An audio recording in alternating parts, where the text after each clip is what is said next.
Greetings.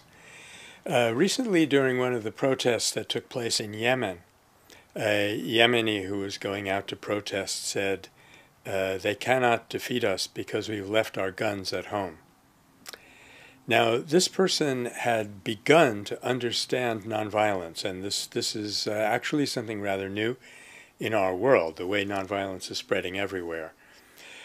But as I say, he had only begun to understand it, and we're beginning to realize, we who really study the field, that nonviolence comes in different grades and different flavors, and different words have always been in the discourse, Mahatma Gandhi said, of the tremendous achievement of liberating India through nonviolence. He said, "You haven't even begun to see the power of this thing."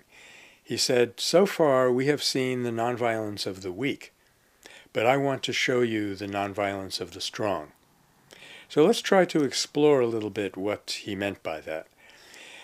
I think that what the Yemeni protester was appealing to is a principle well known to us in the world of nonviolence, which is called the power of vulnerability. Many of the people who are victims of homicide in our world today, many of them, almost 2/3 according to some accounts, are victims of what's called victim-precipitated homicide. That is, they pull out a weapon to defend themselves and they're immediately killed by their opponent. Whereas if you can confront someone without weapons, you tend to disarm them. You tend to. It works rather well. But as I was saying in an earlier conversation with you, the human being can, roughly speaking, can be said to consist of mind, body, and spirit. And this is not just a hierarchy, it is an ascending, escalating hierarchy, so that the power of body is very limited compared to the power of speech or the development of ideas in the mind. And that power is very limited compared to the power of spirit, or what Gandhi called soul force. And if our Yemeni friend wanted to give voice to that final power, he would have said, they can't defeat us, or rather, even let's go further than that. We are going to be reconciled with them because we have left our hatred at home. Weapons are only an outer symbol, and they have a certain amount of power. And it's recently been shown that because most of the nonviolence that we've seen in the world, and it's really very widespread, has been only on this level of weapons and not on the level of attitude. Still, it's been very effective. Transitions to democracy are twice as effective when they use even this limited initial kind of nonviolence as transitions to democracy which rely on violence. And they're faster, and far fewer people are injured. Let's take a simple comparison. In the year 2000, there was an uprising in Serbia to dislodge the then President Slobodan Milosevic. That uprising climaxed in a single day. No one was killed except one person who was killed in a traffic accident, and another had a heart attack, but that's kind of par for a city the size of Belgrade anyway on a given day. It cost relatively nothing. I think certain outside powers donated about $20 million, as compared to the NATO bombing of Belgrade and of Serbia, which lasted for 16 weeks, cost $3.4 billion, killed many people, and failed to achieve its objective of deposing President Milosevic.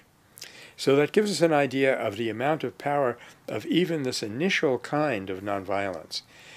And why do I say that it was just the initial kind?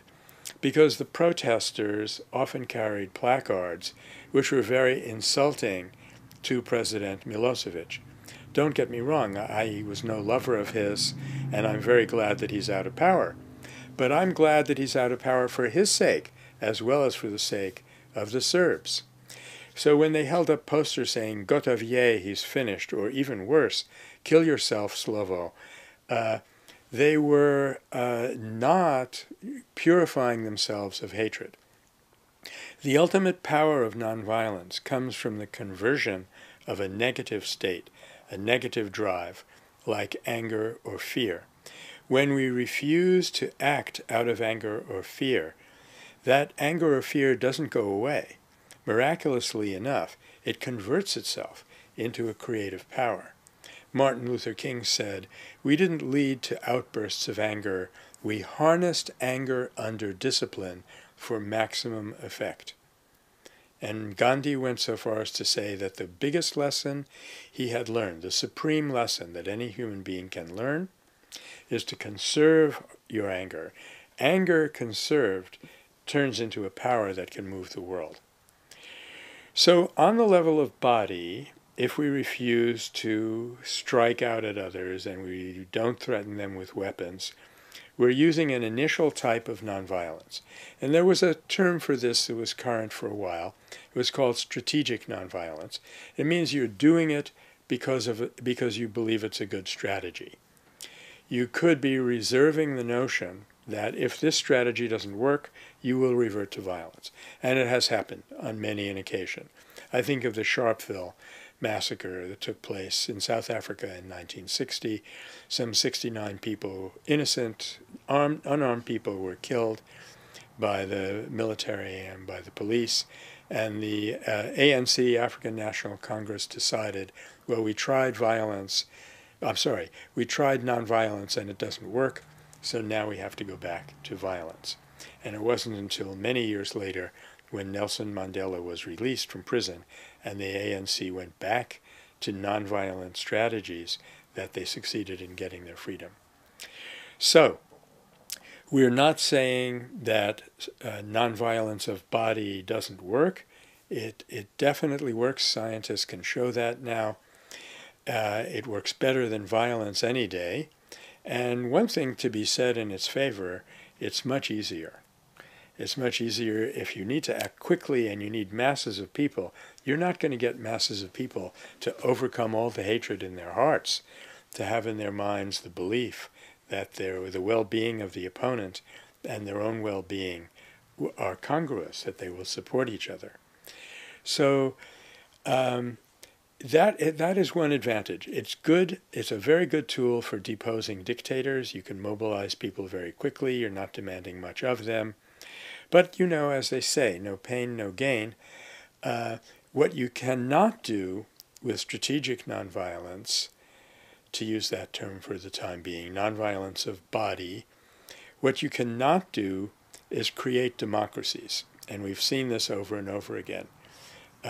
Particularly right now, I'm talking to you in the year 2013, we're seeing this in Egypt. Very effective at deposing Hosni Mubarak. No effect really yet that we've seen in terms of building a democracy. And finally, what strategic or body nonviolence cannot do, it cannot change our worldview. We live in a world where we believe that human beings are separate, material objects. We are doomed to compete for scarce resources, and we are doomed to compel one another through threats or ultimately violence. This is the very unfortunate worldview which prevails in the minds of many, many people.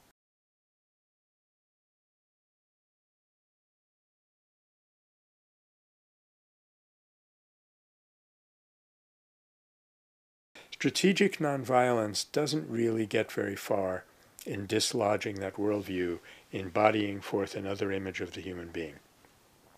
For this, we need the kind of nonviolence where you step up to a person, as a friend of mine did once in Virginia when he was in a lunch counter sit-in and was threatened by someone who was enraged and held a knife up to him and said, "This is going through your heart if you don't get out of here in 1 minute."